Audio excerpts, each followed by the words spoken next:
Yan po. Yan po yung baka guys. Kinakain ko dito. Kasi marami po ditong pagkain sa baka.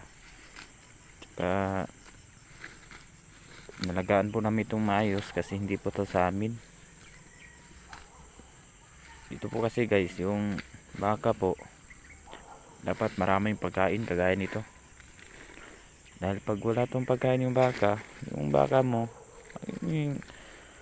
hindi yun hindi mataba.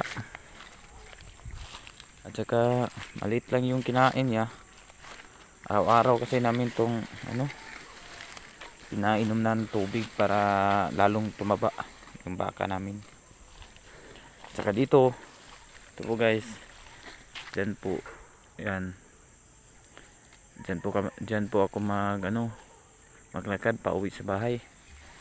So dito po ako sa sa malaking maraming damo para sa baka. Dito guys, maraming damo dito. Wait lang guys.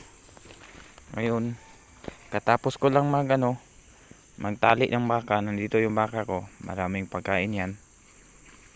Nandito po ako guys. Salamat po sa mga suporta nyo. Kailangan ko po yung ma-monetize po yung account ko. Paano po yung gawin? Comment po kayo sa comment section guys. Salamat, thank you, and I love you always. Paalam.